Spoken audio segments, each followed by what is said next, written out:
শেখ হাসিনা পারতেন তার ফিরে আসা রাজনীতিতে যদি এদেশে গণতন্ত্রকে ধূলিসাৎ না করতেন, এদেশে যদি ব্যক্তি রাজনীতিকে প্রতিষ্ঠা না করতেন, এদেশে যদি সাংবিধানিক প্রতিষ্ঠানগুলোকে ধ্বংস না করতেন, এই দেশে যদি ক্ষমতা থেকে আয়না ঘর না বানাতেন, এই দেশে যদি ক্ষমতা থেকে অনৈতিক অসত্য মিথ্যা মামলা দায়ের না করতেন, এই দেশে যদি বেগম জিয়াকে গুলশানে ট্রাকের বালু দিয়ে আটকে না রাখতেন, নেট কেটে না দিতেন, পানির লাইন কেটে না দিতেন, টেলিফোনের তার কেটে না দিতেন, অনৈতিক মামলায় তাকে 5 বছর সাজা না দিতেন, শেখ হাসিনা আপনার জন্য কেউ না কেউ আজ কাঁদতো, আপনাকে পালিয়ে যেতে হতো।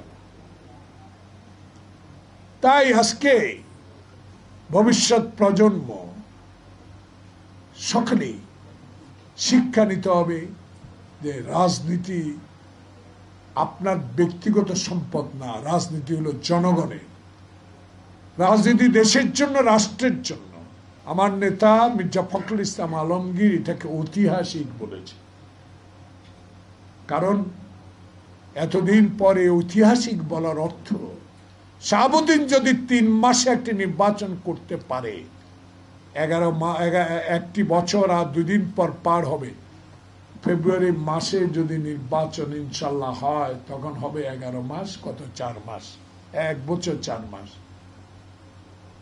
আমার দৃঢ় বিশ্বাস, আমার আস্থা, জনগণের আস্থা আপনার উপর ছিল, ভরসা আপনার উপর এখনো আছে। সমালোচনা নিশ্চয়ই করেছি বিলম্বর কারণ, এই বিলম্বতে অনেক ক্ষতি আপনার হয়ে গেল, দেশের হয়ে গেল। এই বিলম্বটা অনেক ক্ষতি হয়ে গেল দেশের, অর্থনীতিতে ক্ষতি হলো, আইন শৃঙ্খলাতে ক্ষতি হলো, এবং 1 বছরে আওয়ামী লীগ যাদের কোটি কোটি টাকা লুট করার ইতিহাস, তারা আবার মেরুদণ্ড সোজা করে দাঁড়াবার সুযোগটা কিছুটা পেয়েছে। তাই আমরা সমালোচনা করেছি, কিন্তু আপনার থেকে যেটা পেয়েছি, সেই নির্বাচন কমিশন যদি আমাদেরকে সন্তুষ্ট করতে চান, নির্বাচনের তফসিলটা অনুগ্রহ করে ঘোষণা করুন, আর বিলম্বিত নয়। আমি আজকের পত্রিকায় দেখেছি, গতকালকের পত্রিকাও, আমি নোয়াখালীতে 5 দিন ছিলাম, এটা পত্রিকায় দেখলাম বাংলাদেশের সব নির্বাচনে 47,000 নির্বাচন কেন্দ্রে সিসি ক্যামেরা লাগাবে, বুকের মধ্যে না, বডি ক্যামেরা।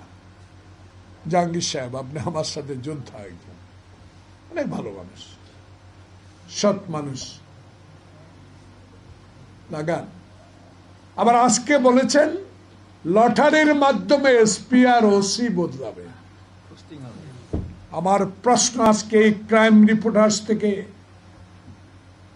11 মাসে 12 মাসে যারা আওয়ামী এসপি, যারা 14, 18, 24-এর নির্বাচনের সাথে সম্পৃক্ত ছিল, তারাও কারো না কারা এখনো পুলিশের কর্মকর্তা,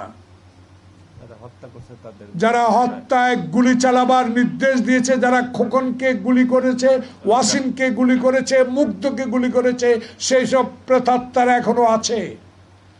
আমি কি জানতে চাই আপনার কাছে, আপনি যে লটারি দিবেন, সেই লটারিতে কি এই অতীতের 18, 14 এবং 24-এর যারা পুলিশ কর্মকর্তা নির্বাচনে জড়িত ছিলেন, তাদের নাম কি লটারিতে থাকবে? দয়া করে এদের নাম লটারিতে এনে কলঙ্কের অধ্যায় সৃষ্টি করা ঠিক হবে।